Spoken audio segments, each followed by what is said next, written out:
Bonjour à tous, je vais aujourd'hui continuer notre série de cours sur la prière.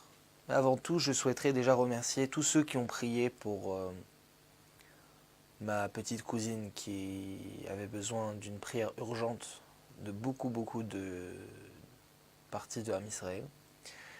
Car la bonne nouvelle est qu'elle va mieux, que vos prières ont été écoutées.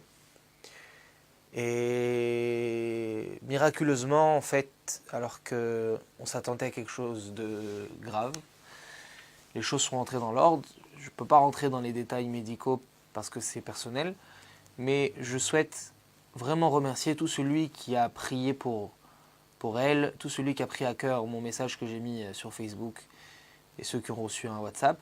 Donc, Toda Rabba à tout celui qui a allumé une bougie, qui a fait une petite prière, qui a fait un petit Teilim.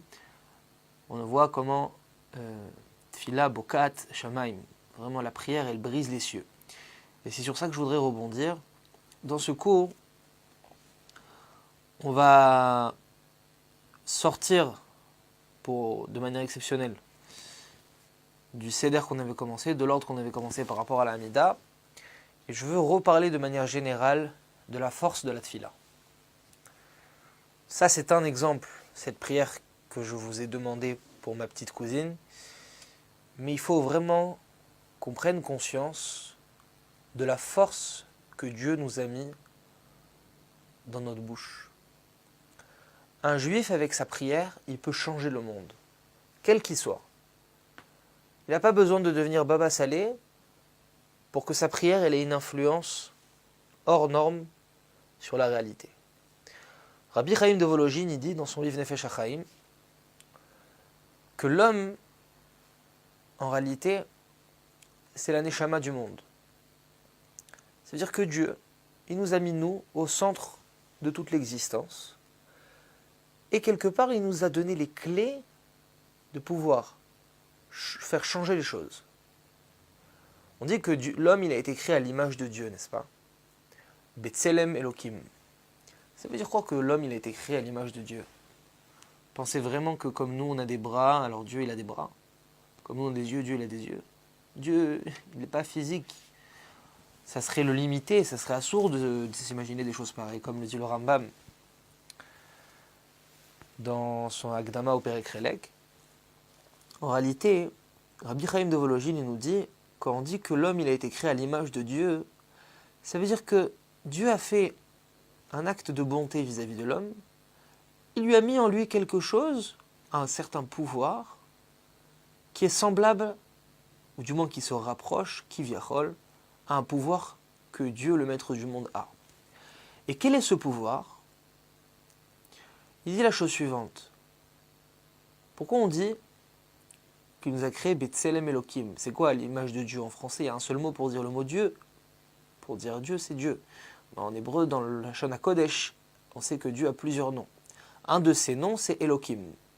Ce nom de Elohim, il vient nous présenter une certaine face de Kadosh Baruch Hu, cette face qui vient parler de celui qui détient toutes les forces. C'est-à-dire que Dieu, un de ses attributs, c'est qu'il est détenteur de toutes les forces. C'est-à-dire qu'il n'y a pas de force sur terre, il n'y a pas d'événement sur terre, il n'y a pas de vie sur terre, si ce n'est par Dieu.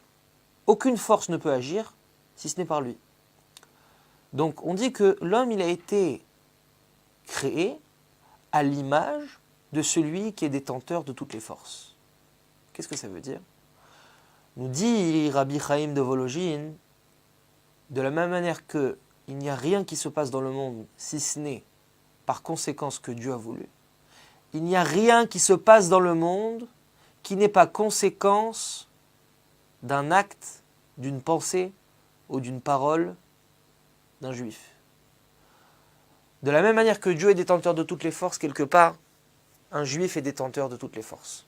Ou plus précisément, Ham Israël en tant que klal, en tant que nation, est détenteur de toutes les forces. Dieu nous dit, moi je vous ai mis toutes les cartes entre les mains, Ham Israël. La manière dont vous allez vous comporter, je me comporterai de la même manière. C'est un effet miroir. D'accord? Jérusalem, Dieu ne rentre pas dans Jérusalem d'en haut jusqu'à ce qu'on les fait rentrer dans Jérusalem d'en bas, nous dit le Zohar HaKadosh. Ça veut dire quoi?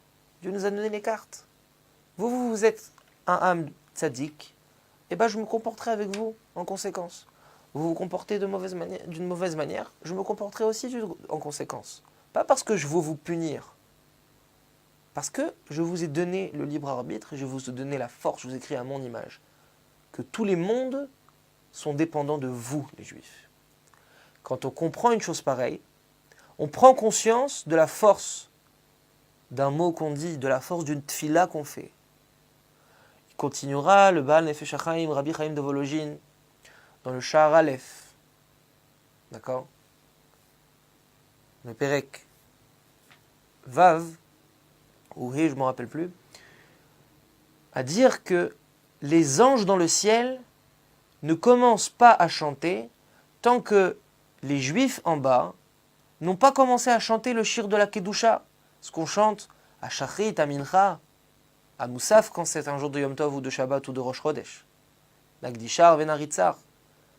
Les anges en eux ne peuvent pas chanter tant que nous on n'a pas chanté. Vous vous rendez compte? Quand nous on chante, on crée un chant non seulement dans le monde matériel dans lequel on vit, mais il y a un chant qui résonne jusqu'au monde spirituel les plus hauts. Alors vous allez me dire, c'est quoi tous ces mondes? Je ne comprends pas, d'accord. On va rester terre à terre. Il ne faut jamais perdre espoir de la force d'une tfila. Oui, mais les médecins, ils ont dit, oui, mais mon banquier, il a dit. Mais ton banquier, les médecins, c'est des pions dans les mains d'Akadosh Baruch Hu. C'est lui qui a toutes les manettes entre les mains. Non seulement il a toutes les manettes, mais il t'a donné à toi, juif, la force de faire changer la manière de diriger les manettes à travers ta tfila et à travers la manière dont tu te comportes. Donc il faut prendre conscience de cela. Il y a des centaines d'histoires sur les Gdolé Israël qui ont changé tout le destin à travers la prière. Pourquoi? Parce que nous, on ne dépend de rien, Israël, on est hors du temps, on est hors de la matière. Quand Dieu entend un juif qui pleure dans cette fila, qui vient parler à Dieu du fin fond de son cœur, il entend comme un père entendrait son fils qui vient le supplier avec des larmes de sang de l'aider. Et Dieu, c'est notre Père. Il écoute la tfila. Pas parce qu'il est faible, il ne peut pas continuer à rester sous sa rigueur, mais parce qu'il veut qu'on prie comme ça. Parce qu'Akadosh Baruch Hu, il aime la tfila de Am Israël. Donc c'est de notre devoir de prier. Et parfois, Akadosh Baruch Hu, il envoie les épreuves pour l'homme, seulement pour entendre la tfila de cet homme qui va réclamer une aide divine dans son épreuve. Des fois, on a tendance à penser que la tfila, elle nous sert à surmonter l'épreuve. Le Rav Frère Lap nous donne le chidouche. Vous avez pensé, vous, que la tfila, elle est là pour surmonter l'épreuve. Mais vous n'avez rien compris. Akadosh Baruch Hu, il vous a envoyé cette épreuve uniquement pour que vous priez. Ça veut dire que la tfila est un but en soi. Ce lien, ce rapport, ce sentiment de détresse, ce sentiment de dépendance à Dieu, ce sentiment de lien avec Dieu très puissant, Dieu aime tellement qu'on vienne exprimer ce lien face à lui, que parfois il va envoyer dans la vie d'un homme une épreuve, juste pour qu'il vienne s'exclamer devant Dieu et réclamer son aide. Donc comprenez la valeur de votre prière.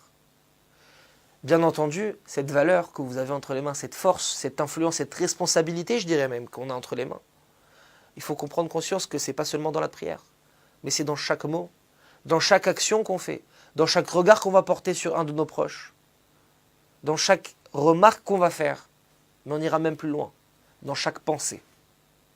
Puisque la partie la plus haute de l'homme, nous dit le Rambam dans Moreh Nevuchim, que celui qui a une mauvaise pensée, quelque part, les dégâts qu'il crée dans les mondes supérieurs peut être plus grands que s'il avait fait une mauvaise action. Pourquoi? Puisque, en quelque sorte, ce qui nous différencie des autres créatures qu'il y a sur Terre, c'est notre pensée.